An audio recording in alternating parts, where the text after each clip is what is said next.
स्वागत एक बार फिर से आपका। और देखिए कितनी जल्दी डायरेक्टर वापस आ गए हैं खबर बताने के लिए। अगला स्टॉक है 7वां फिनोलेक्स इंडस्ट्रीज़, और इसको रेड में रख रहा हूँ मैं। इसको थोड़ा समझना चाहिए आपको। देखो इसमें क्या है, 8% की रेवेन्यू ग्रोथ, मुनाफा 1% गिरा है, एबिटा 4% गिरा है, मार्जिन 2% गिरी है। केवल अच्छा क्या है, वॉल्यूम। क्वेश्चन यहाँ पे ये है कि अगर आप इनके दो बिजनेस है ना, एक रेजिन वाला और एक पाइप वाला, अभी प्लम्बिंग पे फोकस कर रहे हैं, लेकिन कोर बिजनेस में दिक्कत है। अभी मैंने इनसे लास्ट क्वार्टर और लास्ट टू लास्ट क्वार्टर दोनों बार बात की थी नतीजों पे, कॉन्फिडेंस साउंड नहीं कर रहे थे। अभी फिर एकदम वैसे ही तो एक पॉइंट पे कह सकते हैं खाली वॉल्यूम के हिसाब से, अदरवाइज नंबर वीक है और अभी भी ये उसको मैनेज नहीं कर पा रहे। तो मुझे लगता है इसको रेड में रखना चाहिए फिनोलेक्स इंडस्ट्रीज़ को। बाकी सारी पाइप कंपनीज अच्छे नंबर पेश कर रही हैं। फिर 8वां स्टॉक है बीपीसीएल और 9th स्टॉक है एचपीसीएल। दोनों में एक डिफरेंट कहानी। जैसे यूबीएस ने एक रिपोर्ट निकाली बीपीसीएल पे, बाई कॉल दिया, टारगेट 700 का दिया, और नोमुरा ने एचपीसीएल पे बाई कॉल निकाली, नहीं उनकी बाई कॉल है, टारगेट 570 का। अब आप ये दोनों ही कंपनीज को देखिए, इन्होंने अभी बोनस दिया था लास्ट वीक, तो उसके बाद थोड़ा थोड़ा चले थे। ये दोनों स्टॉक अल्ट्रा चीप जिसको बोलते हैं उस लेवल पे खड़ा है, जबकि इस लेवल पे प्राइस है।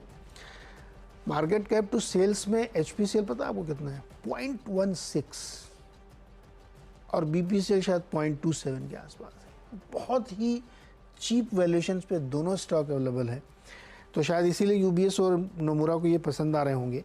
यहाँ पे ध्यान रखना चाहिए कि एडवर्स सिचुएशन में भी ये स्टॉक अच्छा प्रदर्शन कर रहे हैं।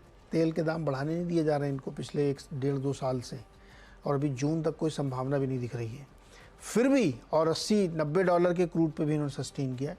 तो इसको ध्यान में रखते हुए मुझे लगता है कि इनको फोकस करना चाहिए, और बहुत ही वैल्यूएशन लिहाज से सस्ते दोनों स्टॉक। 10वां स्टॉक है पॉलीकैब। ये तो रिजल्ट अच्छे के बाद बहुत ज़ोर से चला भी है। देखो शुक्रवार को भी ये शायद 6-7% चला था, लेकिन इसमें बहुत लोग और बुलिश हो रहे हैं। सिटी ने इस पर टारगेट दिया 7708, 7708 रुपये का। बहुत सारे इन्होंने लॉजिक गिनाए हैं कि एबिटा बहुत 29, 30, 25 बढ़ेगा अगले 2-3 सालों तक। Q4 में बहुत अच्छी रेवेन्यू दिया इन्होंने। बेसिक वो इस बात पे बिड की जा रही है अभी ये हैवेल्स और ये सारी कंपनीज में, अदर देन एसी वाला एक अलग खेल है। जो रूरल इकोनॉमी में पुश आया ना, उसकी वजह से पंखे, बिजली, स्विच, तार, ये सब बहुत बिक रहे हैं। ये एक बहुत डेवलपिंग स्टोरी है। तो जहाँ पे रूरल इलाके का कंजम्पशन बढ़ रहा है ना, उस पर फोकस करना चाहिए। और पॉलीकैब नेटवर्क के मामले में इस समय सबसे मजबूत है। तो देखते हैं कितना चलेगा। हालांकि वैल्यूएशन के लिहाज से बहुत महंगा हो चुका है, अत्यधिक महंगा स्टॉक है, तो वो भी आप एक बार ज़रूर ध्यान में रखिएगा। लेकिन सिटी को पसंद आ रहा है, 7708 का टारगेट है पॉलीकैब में।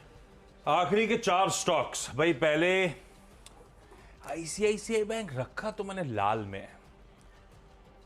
एक अपडेट आया था कि विजीत भास्कर, जो कि इनके head cards, payment solutions, e commerce ecosystem, merchant ecosystem, consumer finance, अरे इतनी पोजीशन ले रखी थी उन्होंने, खैर वो रिजाइन कर गए इफेक्टिव 18 मई, मतलब इस महीने, इस हफ्ते के एंड तक छोड़ देंगे कंपनी को। लाल रखा है। बीच में कुछ ऐसी अपडेट्स आ रहे थे तो थोड़ा सा दिक्कत भरे थे, और उसमें एक सीनियर एग्जिट, जरा वॉच आउट करेंगे ये सब क्या चल रहा है। आईटीडीसी ऑपरेशनली स्ट्रांग नंबर्स के चलते, जब ऑपरेशनली स्ट्रांग पे हाईलाइट कर रहा हूं तो आए तो फ्लैट है, बल्कि 3-4% गिरी साल दर साल, पर उसके सामने इबीटा 62% का इंप्रूवमेंट, कोई 13% के मार्जिन बढ़ के 22% पे, यानी कि 900 बेसिस पॉइंट्स मार्जिन्स में इंप्रूवमेंट। और इसलिए मुनाफा जब आए फ्लैट थी, 68% का जंप दिखा रहा है। हरा रखते हैं, लेकिन ये थोड़ा सा वॉच आउट करने वाला स्टॉक है, देखिएगा। जैसे आईटीडीसी ने ऑपरेशनली गजब करा था, वैसे मेगमनी ऑर्गेनाइजेशन ऑपरेशनली बहुत मामला गड़बड़ा दिया। पर क्या इन सब स्टॉक्स पे पता नहीं, स्टॉक की चाल कैसी रहेंगी उसको लेकर मैं कमेंट नहीं कर सकता, नंबर्स पे मेंशन कर सकता हूं। बहुत कमजोर लाल रख रहा हूं इसको मैं। आय 29% year on year Giri, EBITDA 97% गिरा, 97%, 13.5% के मार्जिन घट के 0.5% रह गए, और मुनाफे में थी 54 करोड़ रुपीस के, 18 करोड़ का घाटा कर दिया। इस तरह से ऑपरेशनली चैलेंजिंग है। तो लाल तो रख रहा हूं, पर ये सारे स्टॉक जो छोटे हैं, आईटीडीसी, ये सब मेक मनी, अपन जरा वॉच आउट करेंगे। जैसे आईसीसी बैंक के लिए दिक्कत वाली खबर थी, एक और दिग्गज जेएसडब्ल्यू स्टील के लिए थोड़ी सी दिक्कत वाली खबर। अप्रैल मंथ के अपडेट्स आए इनके, और अप्रैल में क्रूड स्टील प्रोडक्शन केवल 0.4%, मतलब आधा % भी साल दर साल नहीं बढ़ा। और ये कह रहे हैं कि आयरन ओर की अवेलेबिलिटी को लेकर सीरियस इश्यूज हैं, कर्नाटका माइंस का इंपैक्ट हुआ प्रोडक्शन वॉल्यूम्स, और उसके चलते इनकी भी कच्चा माल इनको मिला नहीं। तो थोड़ा सा चैलेंजिंग अप्रैल का अपडेट आता हुआ। इस बीच जब अपडेट ही कमजोर हो तो लाल लॉजिकल था, रखना बनता था। हालांकि कमोडिटी थोड़ा सा ग्लोब पर डिपेंडेंट ज्यादा होती है, लेकिन खबर खराब है तो इसको भी लाल रखते हैं। इस नोट पर अपने 10-10 स्टॉक्स पूरे हो चुके हैं।